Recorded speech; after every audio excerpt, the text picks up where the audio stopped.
They tell you crime doesn't pay. They tell you the black market is dangerous, destructive, and immoral. But what if I told you that governments, the very institutions that outlaw smuggling, trafficking, and underground economies, have quietly depended on them for centuries? What if the so-called shadow economy is not just a parasite feeding off nations, but one of the hidden arteries keeping those nations alive? Wars financed in secret. Regimes propped up with drug money. Empires built on contraband. It sounds like conspiracy, but history makes it undeniable. The shadow economy isn't some small back alley of human activity. It is a global, trillion-dollar machine, humming just beneath the surface of legitimacy. And here's the twist: while politicians thunder on about cracking down on crime, behind the curtain, those same governments often rely on the black market to survive. It is the biggest open secret in economics. Think about it. Every government on earth claims to be fighting smuggling, drugs, and illicit finance. But look closely at the wars they wage, the alliances they build, and the crises they weather. You'll find the fingerprints of the underground. Smuggled gold funding armies. Opium fields paying for military campaigns. Cigarette taxes filling budget gaps while the illegal trade keeps soldiers supplied. The line between law and outlaw has never been as clean as you've been told. Let's peel back the curtain. Because once you see how the shadow economy keeps governments alive, you will never look at crime and punishment the same way again. Picture the Roman Empire. On the surface, Rome looked invincible, armies stretching across continents, marble cities, endless wealth. But beneath the grandeur lay a dependence on shadow economies. Rome thrived on the control of trade routes, spices, silks, precious metals. But the empire was too vast to police every caravan and every sea lane. Smugglers, pirates, and black market traders became the glue that held its economy together. Officials condemned them publicly, but privately, Roman governors often cut deals, taking bribes and taxes from smugglers in exchange for turning a blind eye. The empire's reach was too big, too expensive, too overstretched. Without this underground flow, its borders would have cracked much sooner. Fast forward to medieval Europe, and the story repeats. The church preached morality, kings proclaimed law, but behind palace walls, monarchs funded wars with money that flowed through black markets. One of the most profitable? Smuggling salt. Salt wasn't just a seasoning, it was life itself, preserving food through long winters. When kings taxed it, people turned to smugglers. And here's the irony: kings knew it. They raged about the illegal trade, yet they quietly took their cut. Entire wars, especially in France and England, were bankrolled by illegal salt revenues. The same kings who executed smugglers often lived off the wealth that smuggling produced. But it is in the modern age where the shadow economy becomes the hidden lifeline of governments. The clearest example? Drugs. Let's rewind to the 19th century. Britain, the most powerful empire on earth, was running a trade deficit with China. China had tea, silk, porcelain, the luxuries the British craved. But the Chinese didn't want British goods. They wanted silver. Tons of it. Britain's coffers began to bleed. What was the solution? Opium. Grown in British-controlled India, sold illegally in China. And when the Chinese emperor tried to stop it, Britain declared war, not to protect freedom, not to protect trade, but to protect its black market opium pipeline. The Opium Wars were not accidents of history. They were state-sponsored drug trafficking, on a scale the cartels of today couldn't dream of. And it was all legalized under the banner of empire. Now you might think, that was the 1800s. Surely governments today don't rely on drug money. Wrong. During the Cold War, the CIA needed funds to support anti-communist forces in Southeast Asia. Where did much of that money come from? The Golden Triangle, the world's biggest opium-producing region. Reports and testimonies later revealed that Allied warlords and governments were deeply tied to the heroin trade. Planes that flew in weapons flew out with drugs. Officially, America condemned the heroin epidemic. Unofficially, its foreign policy was swimming in it. And the United States was not alone. In Afghanistan, when the Soviets invaded, Mujahideen fighters were funded partly through opium production. The West turned a blind eye because the enemy was Moscow. Decades later, when America itself invaded Afghanistan, opium production exploded again, flooding the world with heroin, while billions of dollars in shadow profits flowed through the cracks of military occupation. Ask yourself, could those wars have been sustained without the river of black market money? But it doesn't stop at drugs. Let's talk about smuggling and sanctions. Governments love to announce sanctions, claiming they are isolating their enemies. But sanctions almost always produce a shadow economy that states themselves secretly exploit. Take North Korea. Officially, it's one of the most heavily sanctioned nations on Earth. Yet somehow, it survives. How? Smuggling. Oil shipped through hidden pipelines, luxury goods ferried in by criminal networks, cybertheft laundered through underground markets. Reports suggest that even governments publicly opposed to Pyongyang quietly allow smugglers to operate, because a collapse of North Korea could destabilize an entire region. The black market keeps the regime breathing. Or look at Nazi Germany. Even as it waged total war, Hitler's empire relied on smuggling rare resources, tungsten, rubber, and oil, through neutral countries. Allies knew it, but often turned a blind eye until it was too late. The official propaganda was one of national purity, but the underground economy made the war machine possible. The same was true of the Allies. Britain smuggled weapons into occupied Europe. The Soviets used black market networks to obtain Western technology. America turned a blind eye to smuggling routes in order to keep oil and supplies flowing. Both sides condemned the black market, yet both sides fed on it.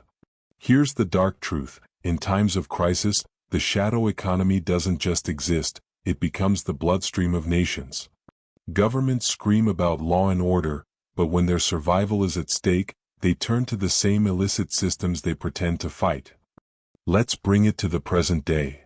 Cigarettes. Yes, cigarettes. You might think of them as legal, regulated, and taxed. But in many countries, the shadow trade in tobacco is massive. And here's the kicker, governments secretly benefit from it. In places where cigarette taxes are sky-high, smuggling booms. Politicians denounce it, but the underground trade keeps prices lower, preventing mass rebellion. In some cases, state officials are even caught running the smuggling themselves. The system is so entangled that you can't tell where law ends and crime begins. And then there's oil. Wars in the Middle East have shown us that black market oil sales can prop up entire movements. ISIS, for example, sold millions of dollars worth of oil on the black market, while governments scrambled to track the flows. Yet reports revealed that some of that oil ended up in markets of countries that publicly condemned ISIS. Once again, shadow money flowing in the bloodstream of official power. But maybe the most disturbing part of all this is the pattern. Governments pretend the shadow economy is an enemy. They call it criminal, immoral, destructive. Yet over and over again, when the survival of a state is on the line, it is the black market that steps in to keep the lights on. And that raises a haunting question. If the shadow economy vanished tomorrow, how many governments would collapse overnight? How many wars would grind to a halt? How many leaders would suddenly find themselves bankrupt? Because the reality is this, the black market is not the opposite of government. It is the partner of government. A secret partner. A silent lifeline. And it has always been that way. Think about every war in history. Every empire. Every crisis. When official channels dried up, the shadow economy flowed in.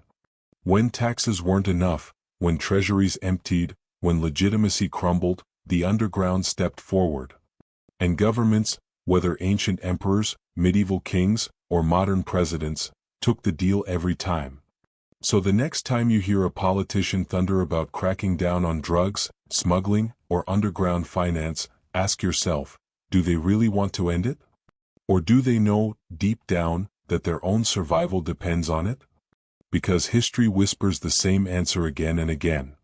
The shadow economy doesn't just keep criminals rich. It keeps governments alive. Smuggling. The word itself conjures images of shady figures moving goods across borders, of contraband hidden in crates and caves, of midnight runs through dangerous waters. We're told it's criminal, destructive, a cancer on society. But what if I told you that smuggling has built nations? That the very foundations of some of the world's greatest powers were laid not with law and order, but with the hidden hands of smugglers? From colonial America to the modern Middle East, smuggling has been more than a side hustle of desperate men. It has been the secret empire builder, the hidden scaffolding that allowed governments to rise. And here's the paradox: those same governments that denounced smuggling also depended on it. Because smuggling wasn't just crime, it was survival, it was growth, it was the fuel that fed nations. Let's start with a nation you know well, the United States of America. Today, it brands itself as a beacon of law, order, and freedom. But rewind to the 18th century, and you'll find a very different picture. The American Revolution wasn't only about lofty ideals of liberty, it was about smuggling. The British Crown imposed taxes and trade restrictions on the colonies, controlling what they could import and export. Tea, sugar, molasses, textiles, all taxed to feed the empire. The colonies resented it, but what could they do? They turned to smuggling. Ships laden with untaxed molasses sailed in the dead of night. Merchants forged papers, bribed officials, and built entire fortunes off illegal trade. By some estimates, smuggling accounted for as much as 3/4 of colonial imports. Think about that. The economy of the 13 colonies was not just supported, but dominated by smuggling. And when the Crown tried to crack down, it wasn't just a fight over principles. It was a fight over profits. The Boston Tea Party? It wasn't just about taxation without representation. It was also about protecting smuggling networks that had grown rich off avoiding those taxes. Smuggling was the lifeblood of resistance. Without it, the revolution would have starved. America's independence wasn't born just in speeches and battles, it was born in the contraband holds of ships sneaking past British patrols. So the next time you see fireworks on the 4th of July, remember, the rocket's red glare was funded by smugglers. But America isn't alone. Let's cross the ocean to Europe. In the 17th and 18th centuries, as empires battled for control of colonies and trade routes, smuggling became the shadow war that shaped the balance of power. Take the Dutch Republic. Tiny, outnumbered, constantly at war with Spain and other great powers. How did it rise to global prominence? Through trade, much of it illegal. Dutch merchants smuggled goods into Spanish territories, undercutting the crown's monopolies. They moved spices, silks, sugar, whatever turned profit. The Spanish Empire thundered about law and justice, but it couldn't stop the flow. And every ounce of contraband strengthened Dutch coffers, funded their fleets, and built their cities. Amsterdam's golden age was painted not just in tulips and art, but in the hidden profits of smuggling. Even mighty Britain, the self-declared empire of law, built itself on smuggling when convenient. In the Caribbean, British colonies depended on smuggling sugar and slaves, often in defiance of their own crown's decrees. Smuggling wasn't an exception, it was the rule. Every empire wanted monopoly, but every empire quietly tolerated smuggling when it served their interests. Let's move forward. The 20th century. The World Wars. On the surface, global conflict looks like a clash of nations, armies, ideologies. But beneath the battle lines, smuggling shaped outcomes. During World War II, smuggling routes became lifelines. In occupied Europe, resistance fighters survived on smuggled weapons, food, and information. Entire underground networks existed to sneak goods past Nazi patrols. Without smugglers, resistance movements would have withered. And here's the twist: governments that loudly condemned black markets often partnered with them. British intelligence cut deals with smugglers to move supplies across borders. The Soviets turned to contraband to acquire critical resources. Even the Nazis themselves relied on smuggling networks to move looted goods and rare materials. Everyone played the game. And smuggling didn't just supply armies. It funded them. Gold smuggled through neutral Switzerland. Oil shipped through hidden routes in the Balkans. Tobacco, alcohol, and everyday goods moved in vast black markets that kept entire populations from collapsing. Smuggling wasn't just a side note to the war, it was its bloodstream. Now let's zoom in on a more recent example, the Middle East. Few regions reveal the power of smuggling as clearly as this one. Take Iraq in the 1990s. After the Gulf War, the United Nations imposed crushing sanctions. On paper, Iraq was cut off.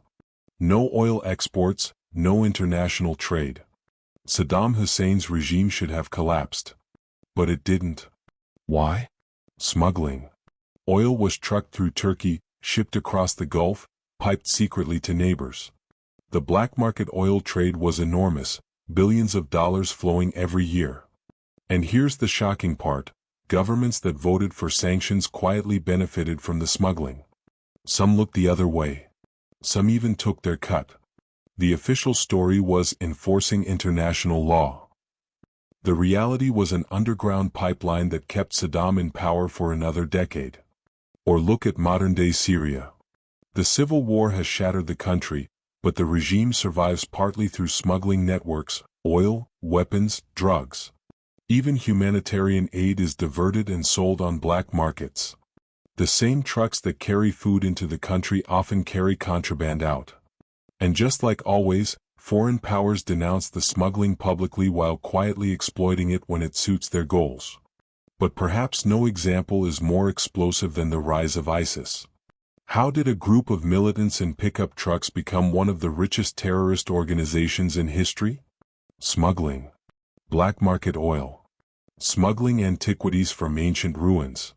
Trafficking drugs, weapons, and even people. For years, ISIS raked in millions per day. And here's the disturbing truth, much of that oil ended up in legitimate markets. Governments that condemned ISIS in public often had their economies touched by its shadow trade in private. The lifeblood of ISIS was smuggling, and it flowed directly into the veins of the global system. So let's step back.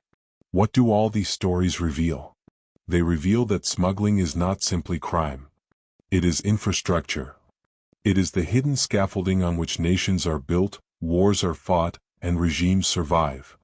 Smuggling fills the gaps that official economies cannot. When governments overtax, smuggling steps in. When sanctions choke a country, smuggling provides air. When wars cut supply lines, smugglers build new ones. And the governments that denounce it? They know this. They have always known. From the American Revolution to modern Syria, smuggling has been the dirty little secret of statecraft. It is condemned in speeches and exploited in practice.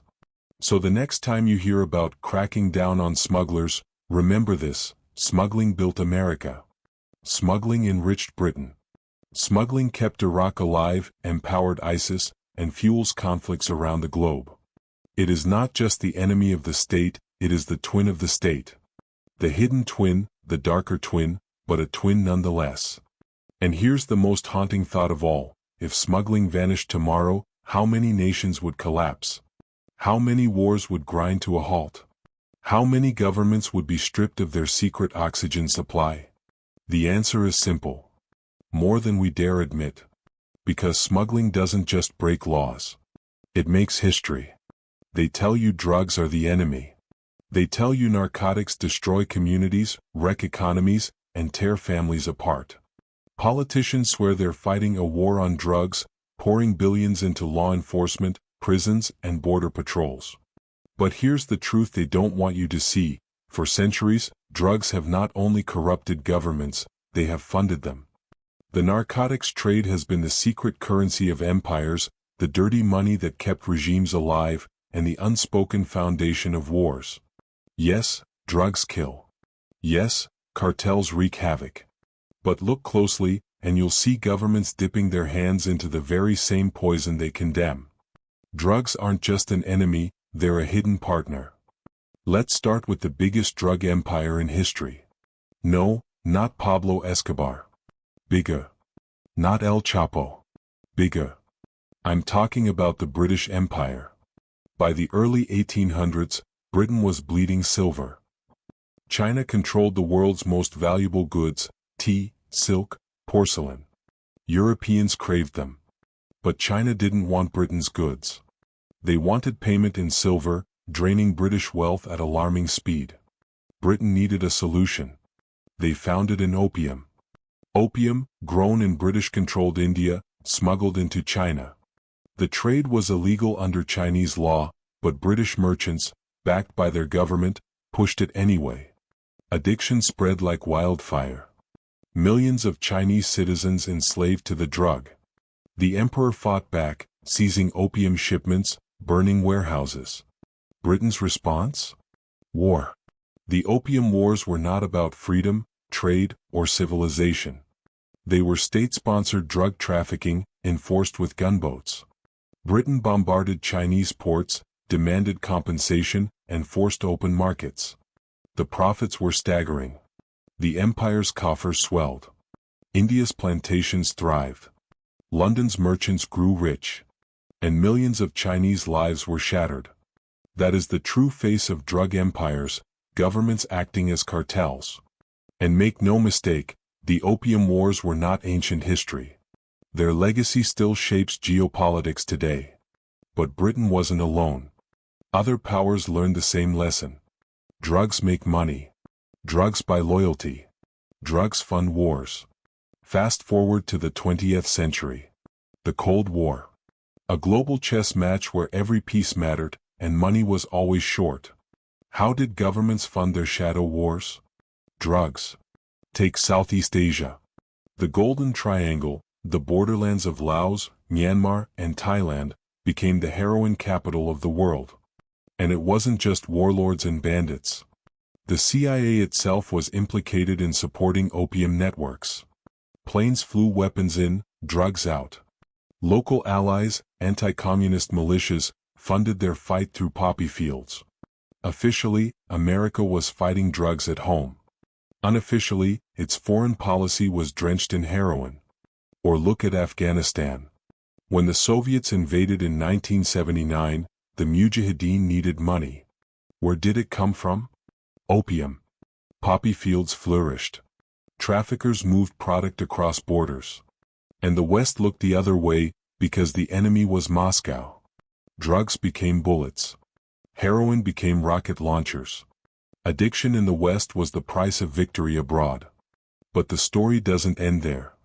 When the U.S. invaded Afghanistan decades later, the opium trade didn't shrink, it exploded. By the mid-2000s, Afghanistan was producing over 90% of the world's heroin. Billions in black market profits flowed through the country, greasing the wheels of warlords, insurgents, and corrupt officials. The longest war in American history was fought, in part, on the back of opium. And still, leaders talked about fighting drugs, even as their survival depended on them. And it's not just war zones. Look at Latin America. Cocaine has been the fuel of both cartels and governments. In the 1980s, Pablo Escobar's Medellin cartel was so rich it offered to pay off Colombia's national debt. That's not just crime, that's parallel government.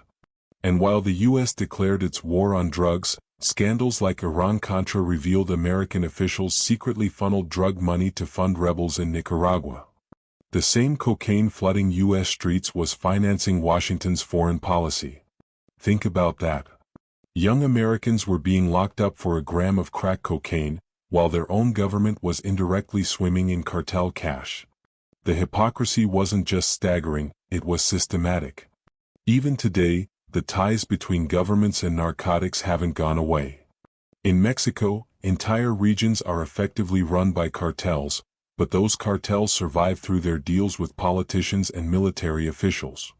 In Syria, the Assad regime has been accused of turning the country into the world's largest producer of Captanagon, an amphetamine flooding the Middle East. Billions in drug profits fund the regime's survival. In North Korea, methamphetamine production has reportedly been a state-run business, propping up an isolated government under heavy sanctions. Do you see the pattern? Drugs aren't just crime, they're currency. A shadow currency that governments have used when taxes run dry, when treasuries collapse, when wars need funding. And here's the darkest part, the victims of this arrangement are always the same. Ordinary people. The addicts on the streets. The families torn apart. The communities swallowed by violence. While leaders preach morality and law, they pocket the proceeds. So let's ask the hard question, is the war on drugs really about ending drugs? Or is it about controlling the flow, deciding who gets rich, who gets locked up, and who gets to use narcotics as a political weapon? Because history shows that governments have never wanted to eliminate drugs completely. They just want to own the trade. The British proved it with opium. The CIA proved it with heroin. Latin America proved it with cocaine. Syria proves it today with Captain Argon. Drugs are not just an underworld problem. They are the underworld of government itself. So the next time you hear about a crackdown on narcotics, remember, it isn't just about saving lives. It's about protecting monopolies. Governments aren't at war with drugs, they're at war with competitors. Because for centuries, narcotics have been one of the most reliable currencies of power. And that truth is far more addictive and far more dangerous than the drugs themselves. They tell you sanctions are the civilized alternative to war. No bombs, no bullets, just financial pressure. Cut a nation off from global markets, choke its economy, and force its leaders to bend. Sanctions are marketed as clean weapons. Bloodless. Humane. A scalpel instead of a sword. But here's the uncomfortable truth, sanctions don't just punish governments. They create shadow economies. They turn black markets into lifelines. And in many cases, the very governments being sanctioned are the ones who profit most from the chaos. Let's break it down. When the United States or the European Union or the UN imposes sanctions, what they're really saying is, we're closing the official doors. No banking, no trade, no investment. But do you know what happens when official doors close? Back doors open. Smuggling routes boom. Illicit traders thrive. And governments, far from collapsing, learn how to weaponize illegality. Take Iran. For decades, it has been one of the most sanctioned nations on earth. Oil sales restricted, banks blacklisted, industries cut off. And yet, Iran has survived. How? Through a vast network of shadow operations. Oil tankers turning off GPS transponders, transferring crude in the middle of the night at sea.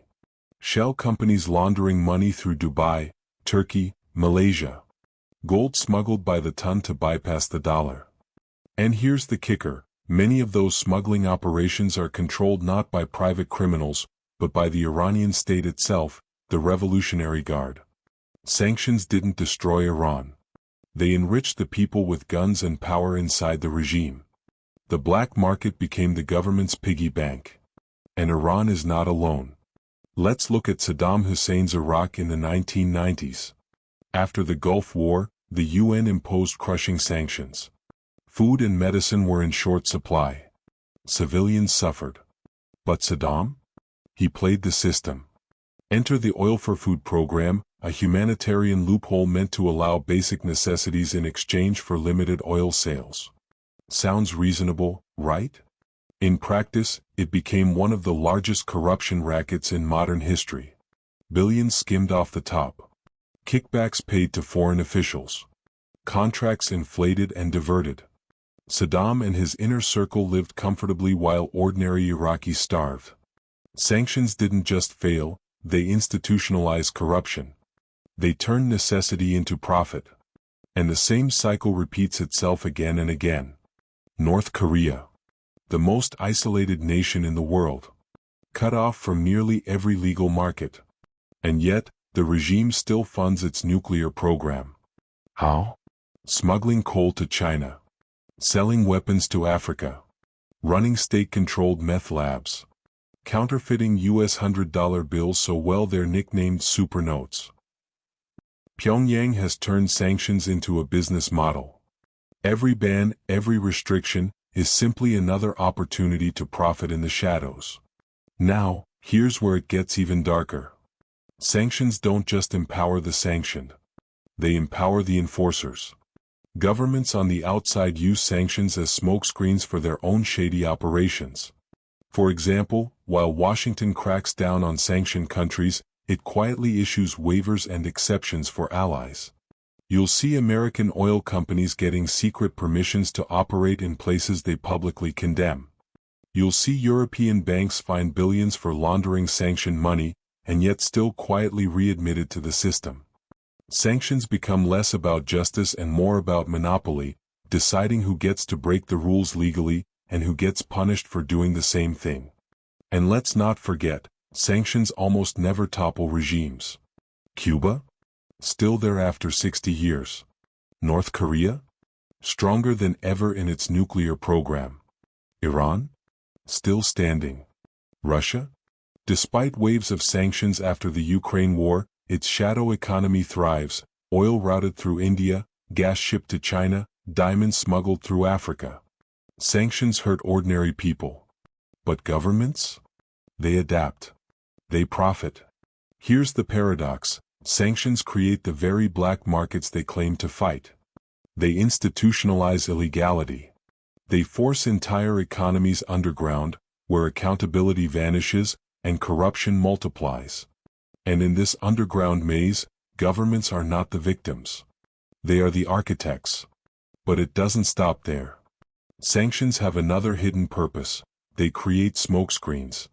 Think of it like this: when a government wants to hide a dirty deal, sanctions are the perfect cover. You can funnel money through intermediaries, shift resources into covert supply chains, and disguise it all as sanctions busting. It's not incompetence, it's strategy. Example? During the Cold War, the U.S. publicly sanctioned communist states. Yet behind closed doors, corporations sold them technology through third countries. Grain sales, electronics, even weapons, all disguised through middlemen. Everyone knew. Everyone looked the other way. And the sanctions narrative gave plausible deniability. Even today, this trick plays out in plain sight. Russian oil, supposedly banned in Europe, still makes its way into European refineries, just rebranded as Kazakh or Indian. Western firms still provide software and spare parts to sanctioned regimes through offshore subsidiaries. The world plays a double game. On the surface, morality. Underneath, money. So let's ask the uncomfortable question: are sanctions really about punishing rogue states? Or are they about control, about monopolizing black markets, deciding who gets to profit and who gets crushed? Because if you zoom out, the pattern is undeniable. Sanctions don't kill black markets. They feed them. Sanctions don't topple dictators. They entrench them. Sanctions don't clean up corruption. They multiply it. And all along, governments, both the sanctioned and the sanctioning, are cashing in. Sanctions are not scalpel strikes. They're smokescreens. And behind the smoke, deals are being made, pockets are being lined, and shadow economies are being fortified. The tragedy is that the people meant to be protected by these policies, the ordinary citizens, are the ones who pay the heaviest price. They lose medicine. They lose food. They lose jobs. While leaders dine in palaces, and black market profits surge.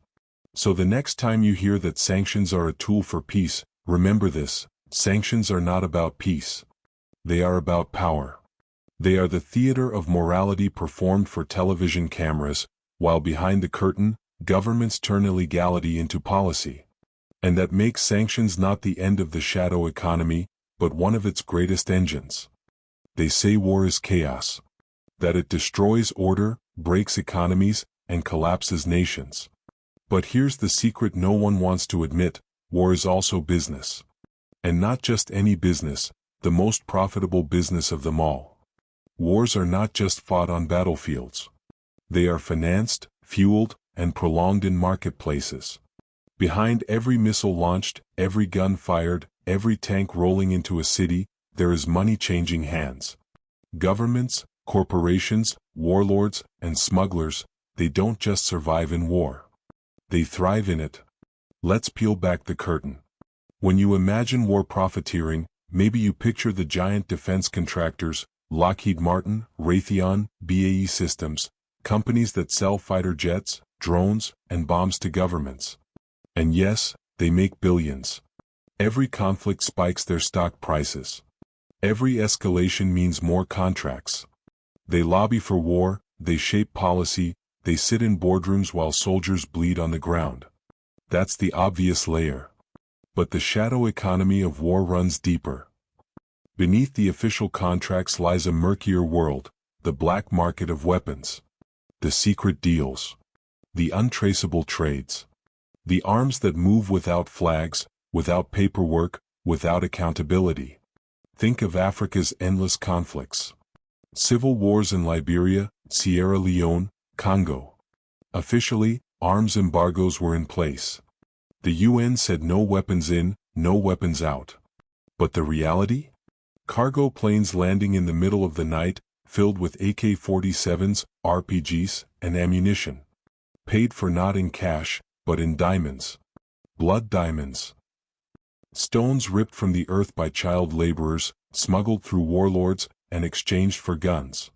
It's not just Africa. Look at the Middle East.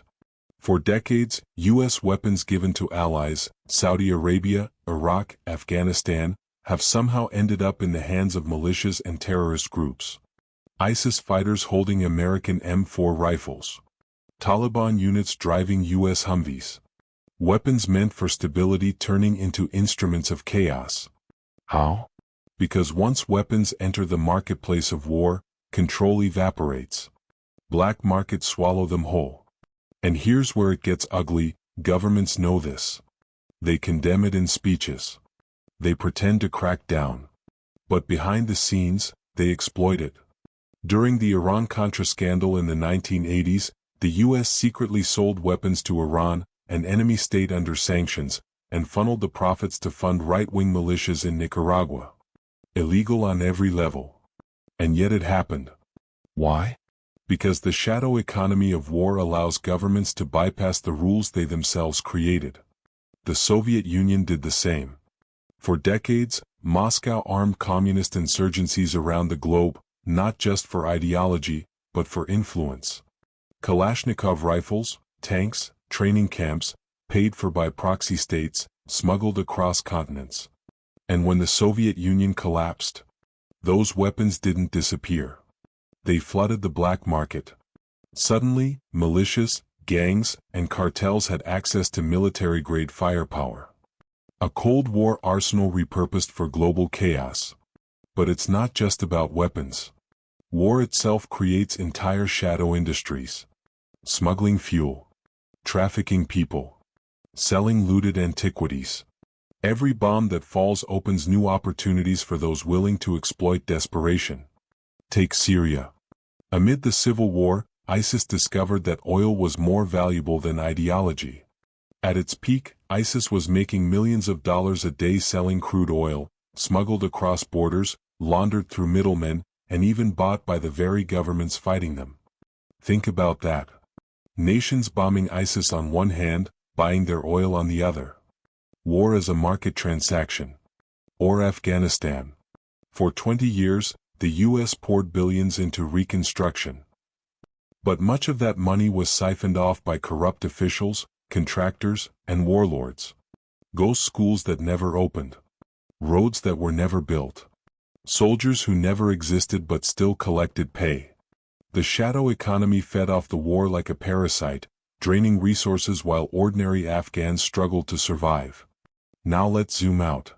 Why does this happen?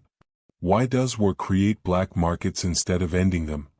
Because war is demand. And demand creates supply. When governments need weapons fast, they look the other way. When soldiers need fuel, smugglers step in. When civilians are starving, cartels and profiteers fill the void. Every restriction, every embargo, every ban is just another opportunity for someone to profit in the shadows. Even peacekeeping forces aren't immune. In some African conflicts, UN troops themselves have been caught trading food rations for gold, diamonds, even sex. The institutions meant to bring order end up feeding the disorder. And let's not pretend it's just over there. In the West, war is an economy in itself. Factories keep running. Jobs are tied to defense contracts. Politicians depend on donations from arms manufacturers. Entire districts in the U.S. are nicknamed Pentagon South because their economies depend on the war machine. War abroad means prosperity at home. At least for some. The shadow economy of war has one golden rule: nothing goes to waste. Weapons flow, money flows, influence flows. And once those pipelines open, they don't close easily. That's why conflicts drag on for decades. Not because peace is impossible, but because peace is unprofitable. Here's the chilling reality: war is supposed to be about victory, about winning or losing. But in the shadow economy, war doesn't need to be won. It just needs to be continuous. Perpetual. A slow bleed that keeps money moving, contracts flowing, and black markets thriving. So the next time you see footage of a battlefield, missiles streaking through the night, tanks rolling through ruined cities, remember, you're not just watching war. You're watching a marketplace. You're watching supply and demand. You're watching a system where every explosion is also a transaction. War is not the failure of economics. War is economics by other means. Money. It's supposed to be clean. Honest. A record of work done, value exchanged, a neutral tool for building lives. But in the shadow economy, money is never clean. It's stained with blood, drugs, oil, weapons, and lies. And yet, somehow, that dirty money always finds its way back into the light, polished, laundered, respectable, and welcomed into the very institutions meant to guard against corruption. How does it happen? Simple. Banks. Let's get one thing straight: money laundering is not a fringe activity done by criminals hiding in alleys. It's a global system. And it cannot exist without banks, accountants, lawyers, and entire nations willing to look the other way. Start with the basics. A drug cartel in Mexico sells cocaine. They make billions in cash. Piles of US dollars stacked in warehouses. Too much to spend openly. Too much to move without drawing attention.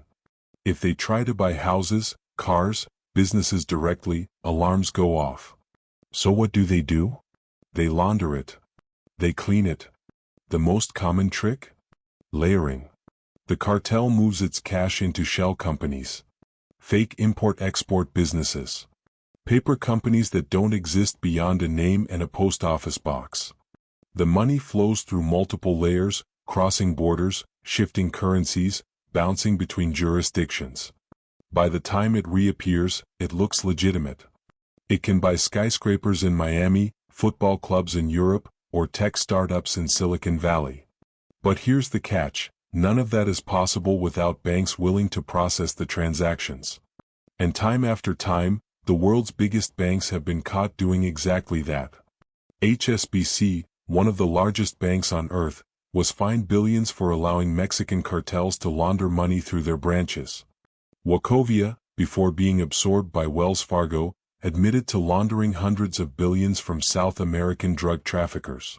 Standard Chartered, Deutsche Bank, Danske Bank, the list goes on. Over and over, the same story: global banks caught red-handed moving dirty money. And what happens? A fine. A slap on the wrist. Executives apologize, promise reforms, and move on. No one goes to prison. The system continues. Why? Because dirty money is still money. And in the global economy, capital is king. But it's not just the banks. Entire countries are built on laundering money. They don't call them tax havens for nothing. The Cayman Islands, Panama, Luxembourg, Switzerland. Tiny dots on the map with outsized financial power. Their economies depend on secrecy. Offshore accounts. Shell companies. Numbered bank accounts. For a price, they provide the ultimate service: invisibility. Take the Panama Papers scandal. Millions of leaked documents revealed how politicians, celebrities, criminals, and corporations used secret offshore structures to hide their wealth.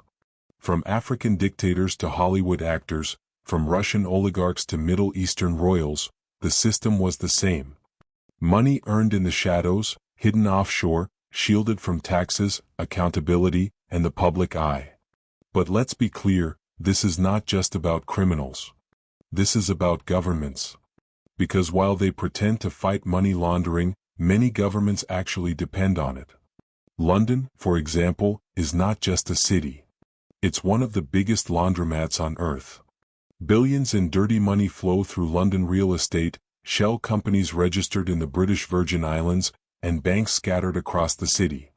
Mansions in Mayfair, skyscrapers in Canary Wharf, football clubs bought by investors. Behind the polished surface? Oligarchs, kleptocrats, and cartels turning black cash into respectable assets. And Washington knows it. Brussels knows it.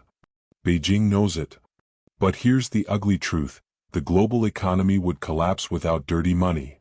Think about it. All those billions from drugs, weapons, smuggling, corruption, where would they go if they couldn't be laundered? They'd pile up as useless cash. But once they're cleaned, they flow into markets. They prop up housing bubbles. They keep banks liquid. They fuel luxury industries.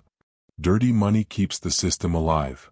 Here's the paradox: the shadow economy is illegal, but it's also essential.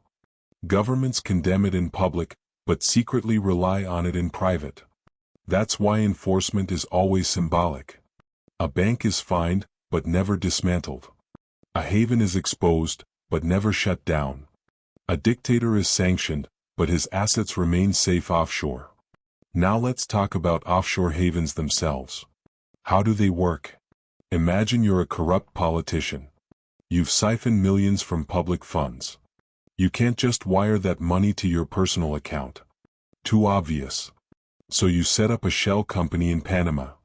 That company is owned by another company in the British Virgin Islands, which is controlled by a trust in Liechtenstein. On paper, you don't own anything. Your name is nowhere. But in practice, you control it all. You buy mansions, yachts, art. And if anyone asks, you shrug.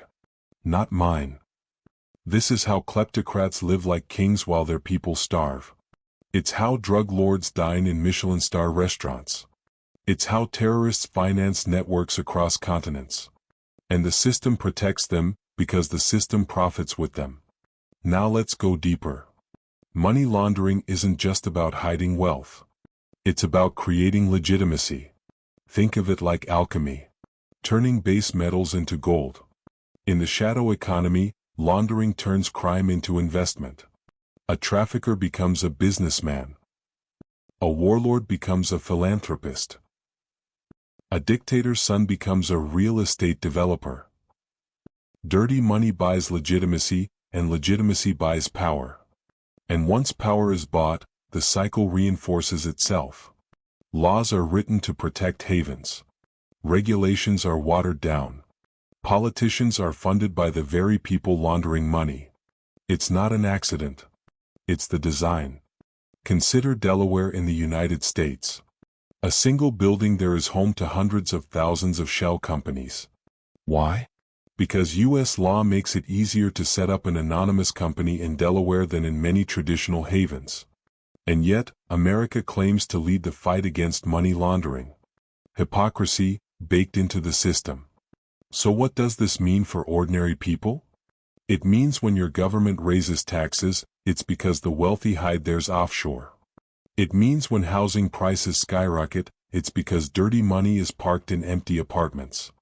It means when banks are bailed out, part of what you're saving is their shadow profits.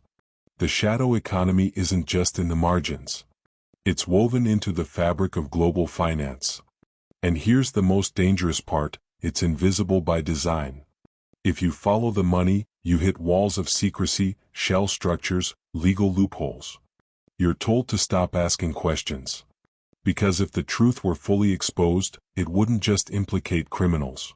It would implicate the system itself. And that is why dirty money never disappears. It flows, it shifts, it adapts. From Swiss vaults to crypto wallets, from numbered accounts to digital tokens. The methods change, but the principle remains the same: keep the wealth of the powerful untouchable, while the rest of the world plays by the rules. So the next time a politician talks about fighting corruption, ask yourself, who funds their campaign? Who pays their lobbyists? Who buys their houses? Chances are, the fingerprints of the shadow economy are right there. Dirty money is not just a byproduct of crime. It is the bloodstream of global power. And the banks, the havens, the governments, they are not bystanders. They are the circulatory system keeping it alive. When you hear the word slavery, you probably think of the past. Ships crossing the Atlantic. Chains, auctions, plantations. A brutal system we were told ended centuries ago. But here's the truth that's harder to face: slavery never disappeared. It evolved. It adapted. And today, in the 21st century, it is bigger than ever. Not in the history books. Not in dusty museums. But right now. In the factories that stitch your clothes. In the fields that grow your food. In the brothels hidden behind neon lights. In the fishing boats drifting far from shore. And in the dark, digital markets that sell human beings like products. This is the hidden workforce of the shadow economy, millions of people trapped, exploited, and discarded in a global system that runs on their suffering. Let's cut through the lies. The International Labor Organization estimates that nearly 50 million people live in modern slavery today. Forced labor. Forced marriages. Human trafficking. That's more than at any other point in history. And the system is profitable. It generates over $150 billion a year. Money that moves through the same pipelines as drugs, weapons, and dirty cash. But unlike drugs or weapons, human beings can be sold over and over again. That's why traffickers call it high-return cargo. A gun can be sold once. A kilo of heroin once. But a trafficked girl, forced into prostitution, can generate profits for years. A migrant trapped on a construction site can work unpaid until he collapses. That's why slavery never died. Because in the logic of the shadow economy, human beings are the ultimate commodity. Let's start with sex trafficking, the most visible and yet most hidden form. Across Europe, Asia, the Americas, millions of women and children are coerced, kidnapped, or tricked into prostitution. Some are promised jobs. Others are sold by their own families in desperation. Once inside the system, escape is nearly impossible. Fake passports, debt bondage, threats of violence. The victims disappear into a global pipeline of brothels, massage parlors, and strip clubs. And the profits? They flow upwards, through pimps, traffickers, corrupt officials, and yes, even legitimate businesses that launder the money. In Southeast Asia, entire districts thrive on sex tourism, fueled by trafficked women. In the United States and Europe, escort services often mask trafficking rings. Online platforms, once dismissed as casual websites, have been exposed as major hubs for exploitation. The shadow economy hides behind the illusion of choice, while the reality is chains. But sex trafficking is just one layer. Forced labor is even bigger. Picture the food on your table. The cocoa in your chocolate. The shrimp in your dinner. The coffee in your cup. Much of it is produced by forced laborers, men, women, and children working in conditions that look medieval. West African cocoa farms rely on child labor, sometimes trafficked from neighboring countries. Southeast Asian fishing fleets trap migrants on boats for years, beaten if they resist, dumped overboard if they collapse. In South Asia, brick kilns operate with entire families trapped in debt bondage, working under the sun, inhaling dust, with no escape. And it doesn't stop at food. Garment factories in Bangladesh, construction sites in Dubai, mines in Congo. The electronics powering your phone, the clothes you wear, the buildings in global cities, many carry the fingerprints of forced labor. Hidden at the bottom of supply chains, invisible to consumers, profitable to corporations. And here's the gut punch: corporations know. They release glossy reports about ethical sourcing. They promise transparency. But the truth is, the supply chains are designed to hide exploitation. Layers of subcontractors, offshore suppliers, independent contractors. Plausible deniability built into the system. Governments? They condemn trafficking in speeches. They sign international treaties. But in practice, they look the other way. Why?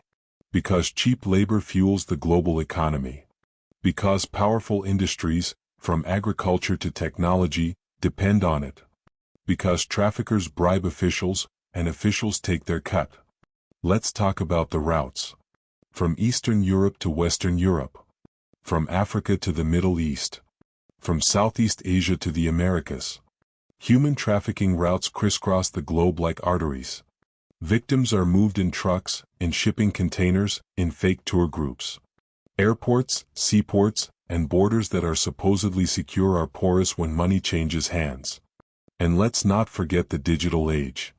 The internet has turned trafficking into big business. Darknet markets advertise humans alongside drugs and weapons. Social media platforms are used to recruit victims, fake job ads, fake romance scams. Encrypted messaging apps coordinate transport, payments, exploitation. Technology didn't kill slavery. It upgraded it. Now here's the part that hits hardest: slavery is not just out there. It's not just happening in poor countries, or corrupt states, or conflict zones. It's everywhere. In America, migrant workers are trapped on farms and construction sites. In Europe, victims are hidden in massage parlors and sweatshops. In the Middle East, domestic workers are locked in houses under the kafala system, passports confiscated, abused behind closed doors. Slavery exists in every corner of the modern world. Only now it wears a disguise. So what does this mean for us? It means the global economy runs on invisible suffering. It means every time you buy cheap, you might be buying someone else's chains. It means the shadow economy isn't some distant world, it's woven into daily life. But let's step back. Why does slavery persist, despite laws, treaties, awareness campaigns? Because it's profitable. Because it's easy to hide. Because the powerful benefit. Slavery is not a glitch in the system. It is a feature. A deliberate choice made by traffickers, corporations, and governments that prioritize profit over people. And until that changes, the system will endure. Here's the bottom line: modern slavery is not just a crime. It is the foundation of the shadow economy's labor force.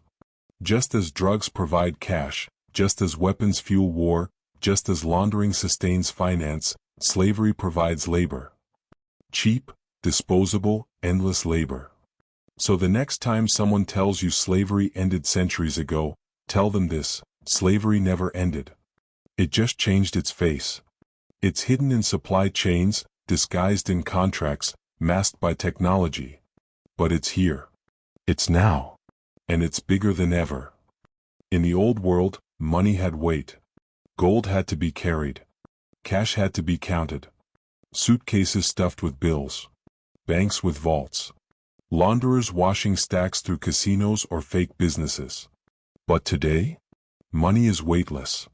It moves at the speed of light. It hides in algorithms. It vanishes into code. Welcome to the digital underground, a parallel financial system that governments barely understand, can't fully control, and where the shadow economy thrives like never before. This isn't about Wall Street. This isn't about the dollar or the euro. This is about crypto, cybercrime, and digital black markets, a frontier where money is code, identity is masked, and crime is scalable. Let's start with Bitcoin, the coin that started it all. When Satoshi Nakamoto published that white paper in 2008, the world thought it was just a geek experiment. A peer-to-peer digital cash system. Decentralized. Borderless. Anonymous, or so it seemed.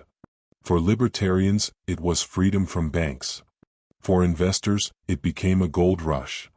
But for criminals? It was a revolution. Suddenly, drug dealers didn't need duffel bags of cash. Hackers didn't need risky bank transfers. Smugglers didn't need mules. With a string of numbers, a wallet address, they could move millions across the globe instantly. No borders. No banks. No questions. That's how we got the Silk Road, the first great crypto black market. An online bazaar where you could buy anything: drugs, weapons, fake IDs, hacking tools. All paid for in Bitcoin. Law enforcement shut it down in 2013. But by then, the model was proven. Darknet markets multiplied. Hydra, Alphabet, Dream Market. Each one bigger, smarter, harder to catch. And it's not just drugs anymore. Stolen credit cards, counterfeit documents, malware, human trafficking, even assassination services. If it can be sold, it can be sold in crypto. But here's the twist: Bitcoin wasn't truly anonymous. Every transaction left a trace on the blockchain. Investigators learned to track wallets, link patterns, crack cases. So the shadow economy adapted. Enter privacy coins like Monero and Scash. Coins designed to erase trails. Obscure transactions, untraceable ledgers. For criminals, this was the holy grail: digital cash with built-in invisibility. And that's just the currency. The real monster is cybercrime. Think about it: traditional crime is limited by geography. A drug dealer has to be on the street. A smuggler has to cross borders. But cybercrime? A hacker in Lagos can hit a bank in London. A ransomware gang in Moscow can lock up hospitals in Chicago. Crime became global, instant, scalable. Take ransomware. Hackers break into your system, encrypt your data, then demand payment in crypto. It's the fastest growing criminal industry on the planet. Hospitals, schools, corporations, even governments have been paralyzed. Pay up in Bitcoin, or your files are gone forever. It's extortion, digitized. Then there's phishing scams, identity theft, crypto exchange hacks. Billions stolen every year. And always laundered through the same methods: mixing services, tumblers, privacy coins. It's a financial underground so vast that even the FBI admits they're always playing catch-up. But here's where it gets darker. The state actors are in on it too. North Korea funds its nuclear program with crypto theft, state-sponsored hackers stealing billions from exchanges. Russia has turned cybercrime into an industry, outsourcing it to criminal gangs while enjoying plausible deniability. Even supposedly clean governments experiment with digital surveillance, gray-area financial operations, and covert hacks. The line between criminals and governments is vanishing. Both operate in the same space, cyberspace. Both exploit the same loopholes. Both use the same tools. And while governments condemn crypto in public, in private, they benefit from it. Confiscated wallets become state assets. Intelligence agencies use blockchain analytics to track rivals. Central banks quietly explore their own digital currencies, learning from the very criminals they denounce. Meanwhile, the mainstream has embraced crypto. Hedge funds trade it. Banks offer custody services. Corporations buy it as reserves. Yet the dirty money never left. It just hides deeper, in decentralized exchanges, anonymous wallets, and DeFi protocols. Speaking of DeFi, decentralized finance. This is the Wild West of digital money. No banks. No regulators. Just smart contracts running on blockchains. Anyone can lend, borrow, trade, earn interest. Sounds futuristic, right? But it's also a paradise for money launderers. Criminal cash flows in, gets washed through liquidity pools, and comes out clean on the other side. Billions are laundered this way every year, hidden in plain sight. And then there's the NFT craze. Remember those pixelated apes selling for millions? The art was a sideshow. The real story was laundering. Buy an NFT for $1 million, sell it to yourself, claim clean profits. It's art, it's code, it's a money-washing machine. The digital underground doesn't just rival the old black markets, it eclipses them. Drugs, weapons, human trafficking, they've all gone online. And crypto is the bloodstream that carries the cash. But here's the question: can it be stopped? Governments are trying. New regulations. KYC, know your customer, rules. Blockchain surveillance firms working with law enforcement. Some exchanges cooperate, others disappear overnight. But the cat-and-mouse game never ends. Every crackdown sparks a new innovation. Every wall built is already outdated. Because here's the reality: you can't outlaw math. You can't ban code. You can't kill an idea that lives on millions of computers worldwide. Even if Bitcoin fell, others would rise. Even if markets crash, the underground adapts. This isn't just the future of crime. This is the future of money. And here's the most dangerous part: the shadow economy isn't hiding on the margins anymore. It's merging with the mainstream. Normal people use crypto. Normal investors buy NFTs. Normal businesses accept Bitcoin.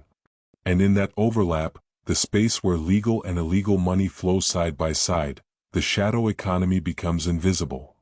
So when you hear about cybercrime, don't think of hackers in hoodies. Think of an ecosystem. Think of a parallel economy. Think of a world where your identity, your money, even your government is just another target. The digital underground is not coming. It's here. It's alive. And it's rewriting the rules of power. Because in the old world, money was paper.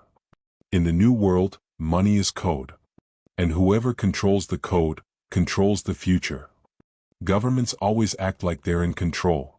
Central banks set interest rates. Politicians announce budgets. Regulators pass new laws. On the surface, it looks like order. But beneath the speeches and headlines, something else is happening, something governments don't want you to see. The shadow economy is bleeding into the real one. And when that happens, collapse isn't a question of if. It's a question of when. Let's start with the illusion of stability. For decades, economies have been built on debt. Governments borrow. Corporations borrow. Families borrow. The numbers get bigger every year. But here's the trick: the system only works if growth continues forever. If wages rise, if productivity increases, if consumption keeps going up. The moment growth slows, the whole thing starts to wobble. And what do governments do when the wobble begins? They cheat. They print money. They cook the books. They manipulate interest rates. They pretend everything's fine. In other words, they start dipping into the same tricks we've tracked through history, from Rome's debased silver coins to modern central banks conjuring trillions out of thin air. But here's the danger: once those tricks leak into the mainstream, they don't just prop up the system. They corrode it. Take inflation. Official reports claim it's under control. But go to the grocery store. Go pay your rent. Go fill up your car. Everyday people feel the truth: prices rising faster than wages, savings losing value, the silent tax eating away at stability. And as inflation spreads, what do people do? They adapt. They cut corners. They go off the books. They slip into the shadow economy because the real one no longer works. In countries like Argentina, Turkey, Lebanon, hyperinflation turned ordinary citizens into underground traders. Dollars under mattresses. Gold on the black market. Bitcoin bought in secret. When trust in currency dies, the shadow economy becomes the only economy. And history shows the same pattern again and again. In Rome, debased coins led to barter markets. In Weimar Germany, paper money became wallpaper, and black markets fed the people while the government pretended control.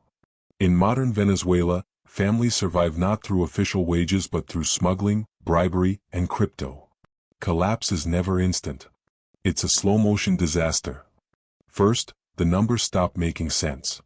Then confidence erodes. Then the underground takes over.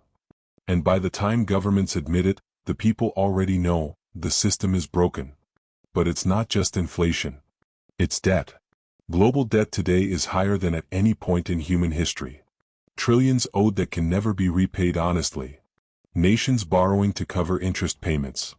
A pyramid scheme disguised as policy. And when debt reaches that level, governments have two choices: default or inflate it away. Either way, ordinary citizens lose. Their pensions vanish. Their savings evaporate. Their futures are stolen. Now here's where the shadow economy steps in. When governments default, when currencies collapse, when debt destroys the official system, black markets thrive. Smuggling explodes. Bribery becomes survival. Crypto adoption skyrockets. The state's failure becomes the underground's victory. And then there's the politics of collapse. Because when economies fail, societies fracture. People lose faith in leaders. Protests erupt. Extremists rise. History gives us endless warnings: the French Revolution, the Russian Revolution, the Arab Spring. Each one triggered not by ideology first, but by hunger, by poverty, by economic collapse. And every time, shadow economies fueled the chaos. Smugglers feeding revolutions. Black markets supplying rebels. Underground money funding coups. Governments, of course, fight back. They tighten surveillance. They impose capital controls. They ban crypto. They punish smugglers. They turn law enforcement into financial police. But repression only drives more activity underground. The harder the fist, the faster the cracks spread. And in the modern world, collapse doesn't stay local. The global economy is interconnected. One failing currency sparks capital flight in another. One sovereign default shakes entire regions. In 2008, a few bad bets in U.S. housing almost collapsed the entire financial system.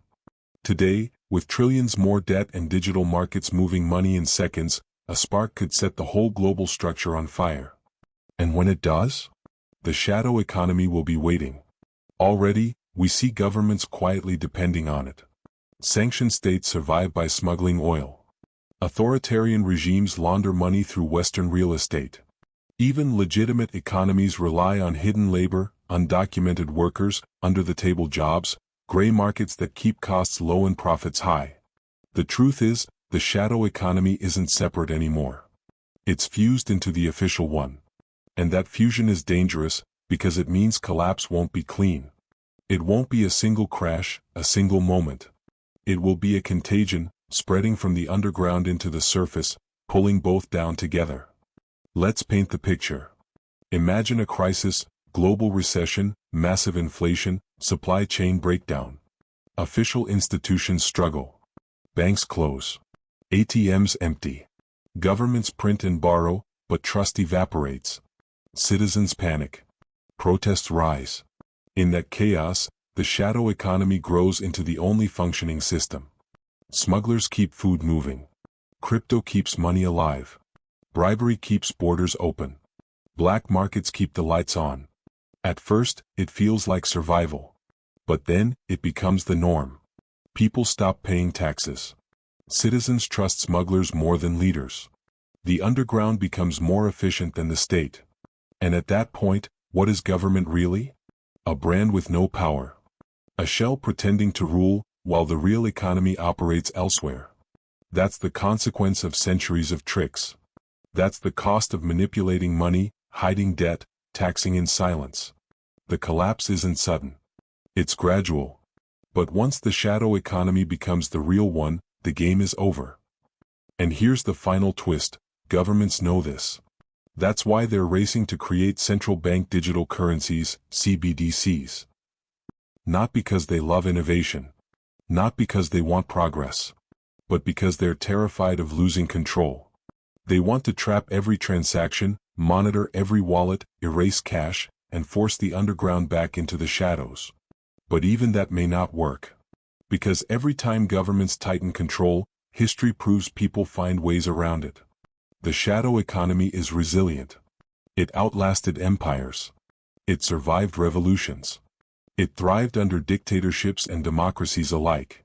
And if collapse comes again, as history says it always does, it will rise once more, not as the alternative, but as the replacement. So when you hear governments talk about stability, remember this: stability is the performance. The shadow economy is the reality. And the moment the system falters, the underground will step out of the shadows and take its place. Because in the end, collapse is not the death of the system. Collapse is the mask coming off. Collapse is the moment you realize the shadow economy was always the real economy, hiding in plain sight. So here we are. At the end of the road. We've peeled back the curtain, followed the hidden money trails, uncovered the cons and the tricks.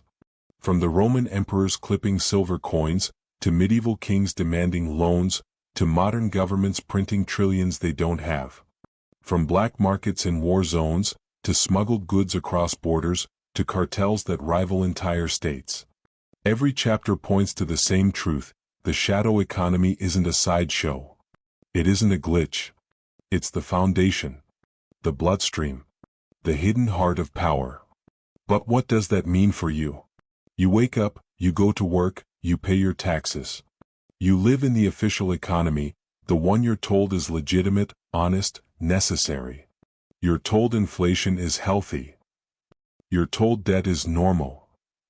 You're told taxes are fair. But behind every paycheck, behind every price tag, behind every law, the shadow lurks. The underground system that governments pretend to fight but secretly depend on.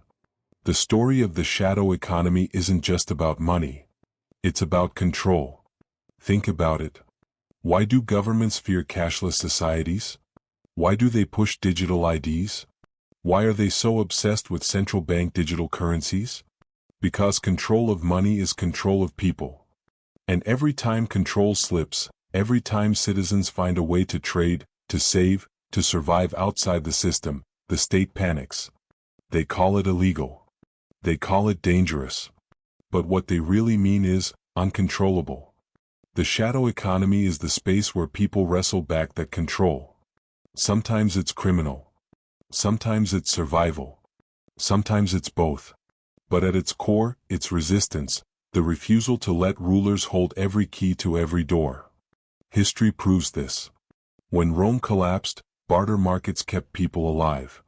When monarchs demanded forced loans, merchants found secret lenders. When hyperinflation hit Weimar Germany, families traded cigarettes in alleyways. When Venezuela's Bolivar collapsed, citizens turned to black markets and crypto wallets. The underground is always there. Waiting.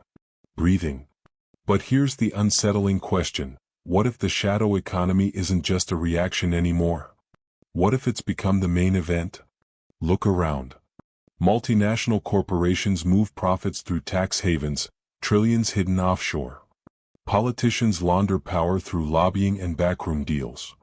Governments wage wars funded by black budgets the public never sees. Ordinary workers pay income tax, but billionaires stash fortunes in shell companies. Which side of the economy is truly shadow? You see, the labels are illusions. Official. Unofficial. Legal. Illegal. These words are weapons, used by those in power to justify their tricks while criminalizing yours. When they debase the currency, it's called policy. When you try to protect yourself with alternative money, it's called crime. When they siphon trillions into black projects, it's called national security. When you trade off the books to feed your family, it's called tax evasion. It's the same trick, repeated across centuries: rules for the many, exceptions for the few. And here's the danger: the gap between the illusion and the reality is growing. People see inflation stealing their savings. They see debt chaining their futures. They see governments lying with a straight face about stability while secretly borrowing, printing, stealing. That's why protests erupt. That's why trust collapses. That's why more and more citizens slide into the underground, not because they want to break the law, but because the law is already broken. So where does this end? Some say collapse is inevitable. That one day the debt will snap, the currencies will crumble, the lies will rot through the system. And when that happens, the shadow economy won't just step in, it will replace the old order completely. A new world of barter, smuggling, crypto, underground trade. Chaotic, yes. Dangerous, yes. But honest, in a way, because the masks will be gone. Others say governments will fight back harder than ever. They'll launch surveillance currencies. They'll track every dollar, every coin, every digital credit. They'll criminalize even the smallest transaction outside their reach. A financial panopticon, where every move is monitored, taxed, punished. A world where the shadow economy doesn't disappear, but goes deeper, darker, more dangerous than ever before. The truth is, both futures are possible. Collapse or crackdown. Freedom or control. survival or submission. But here's what history guarantees: the shadow never dies. It survived empires. It survived revolutions. It survived dictatorships and democracies, capitalism and communism, kings and presidents, armies and corporations. The underground has always outlasted the surface, because the shadow is simply people doing what they must to live. And as long as rulers seek to control, there will always be resistance. So, as you finish this story, ask yourself, are you really living in the official economy? Or are you already in the shadow without even realizing it? Every time you pay in cash. Every time you trade a skill without reporting it. Every time you stash a little gold, a little crypto, a little something the government doesn't see, you're stepping into that underground stream.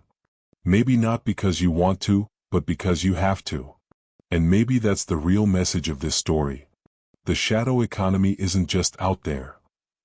It's in you. It's in your choices. It's in your survival. It's in every quiet act of resistance against a system built to keep you dependent, working, and broke. Governments will keep lying. They'll keep promising freedom while tightening chains. They'll keep pretending stability while stealing your wealth. They'll keep calling you a criminal for stepping outside their game. But remember this: the game itself is the trick. The rules were written to keep you losing. The shadow economy? That's just people refusing to play by rigged rules.